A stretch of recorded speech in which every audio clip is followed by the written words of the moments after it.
The crowd here has been whipped into a frenzy. Blood all over the face of Castro. And I think there's a good chance that his nose has been broken by Roy Jones in the second round.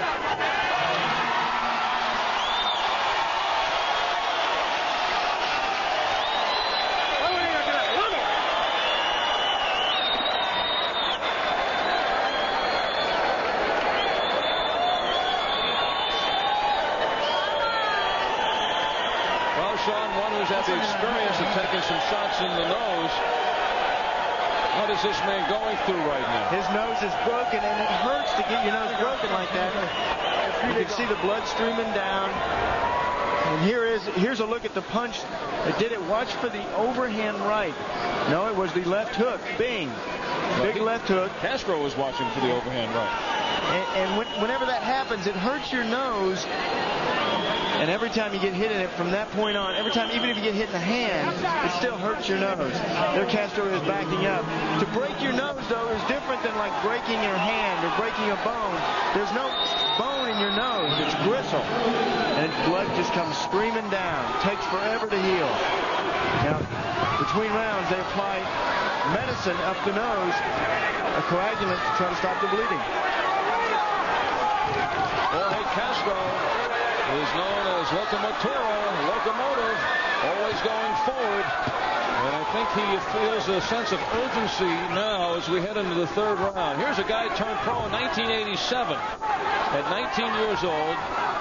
In 5 years, he's averaged 15 fights a year. And his high was in 1988 when he fought 19 times in 12 months. He's slowing down, though, Sean. He only had 3 fights in 1992. Although you got to consider he did not fight January, February, or March. He was though back on track. He's fought once in April, once in May, once in June, and this time in July. The age must be getting to him. 24 years old. You know, now that changes the context of the fight. Now suddenly Castro has to fight out of desperation, and that could play right into the hands of Roy Jones. What Jones wants Castro to do is just walk right in and try to slug with him. Start throwing those wild, slow, thudding punches. That's when Roy Jones can shine. All Roy has to do is reset and speed his punches up. Oh, Castro is very strong up on top. His shoulders, his arms are very heavy. That's where his power comes from.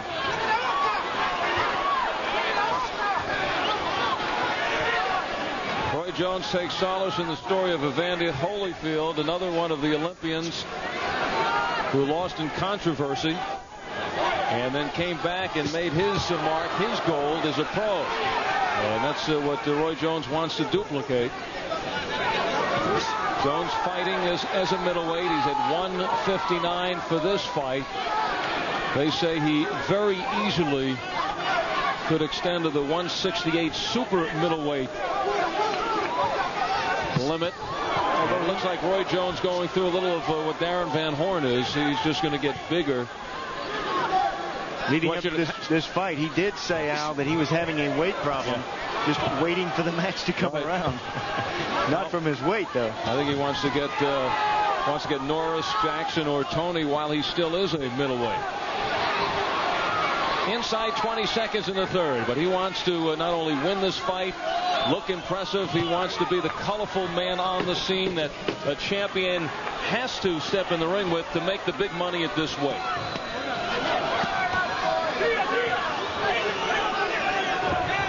I'm here in this Pensacola Civic Center, and they are watching their own Roy Jones Jr.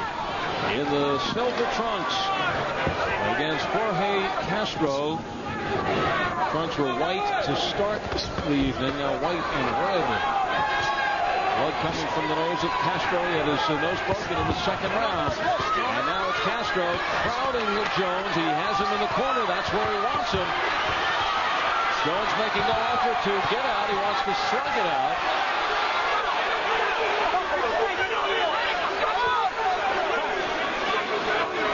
Jones at 6 feet 159.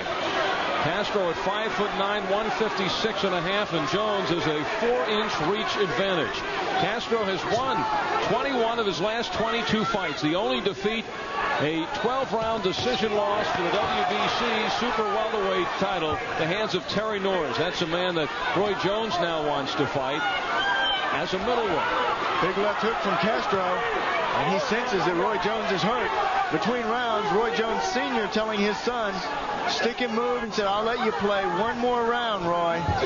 So get out there and play. Stick and move. Maneuver around your opponent.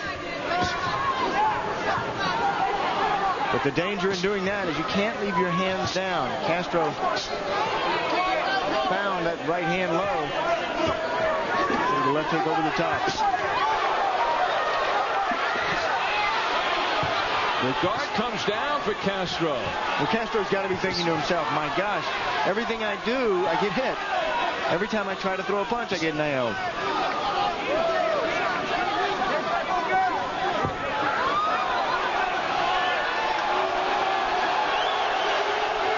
Crowd does not appreciate Castro playing around. It's all right for Jones, but not for Castro, who comes into the backyard of Roy Jones. Oh, that crowd is so helpful. You hear the crowd out there.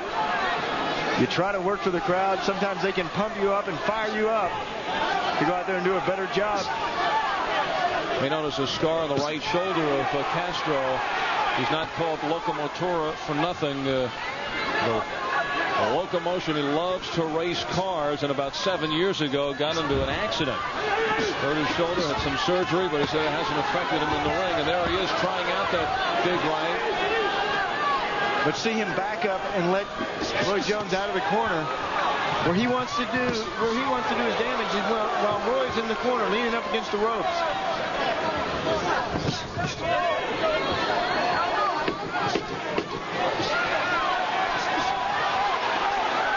Jones playing upstairs with Castro. The closing seconds of the fourth.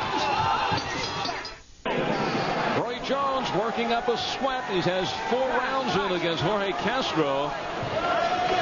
Nice workout for Jones. Since last August, he has fought just 2 rounds. He knocked out Jorge Vaca in 1 back in January, and he knocked out Art Serrano in 1 round, stopped him in April. Well, with a lot of amateur experience, people want to know what happens to Jones after 3 rounds. I think we can tell here, this is the 5th, still strong, still moving well, still throwing good punches. I think we can tell that he's in good shape. Between rounds, Roy Sr., as you see him look on, told his son, just keep playing a little bit more.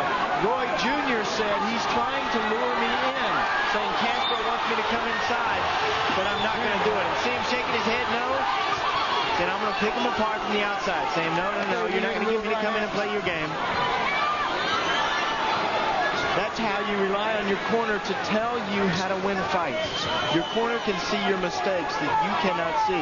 Also on your opponent, your corner can see the mistakes. Scheduled for 10 rounds. Roy Jones Sr. has been in boxing for quite a number of years. He's had fighters in the past. Now he has 6 fighters of his own along with his son. In and out goes Roy Jones, picking Castro apart. He knows Castro has punching power, and he also said before the fight a guy like Castro can lull you to sleep, so he has to stay active. Doesn't want to go to sleep on Castro. You talked earlier about the confidence of these 2 middleweights. Jones said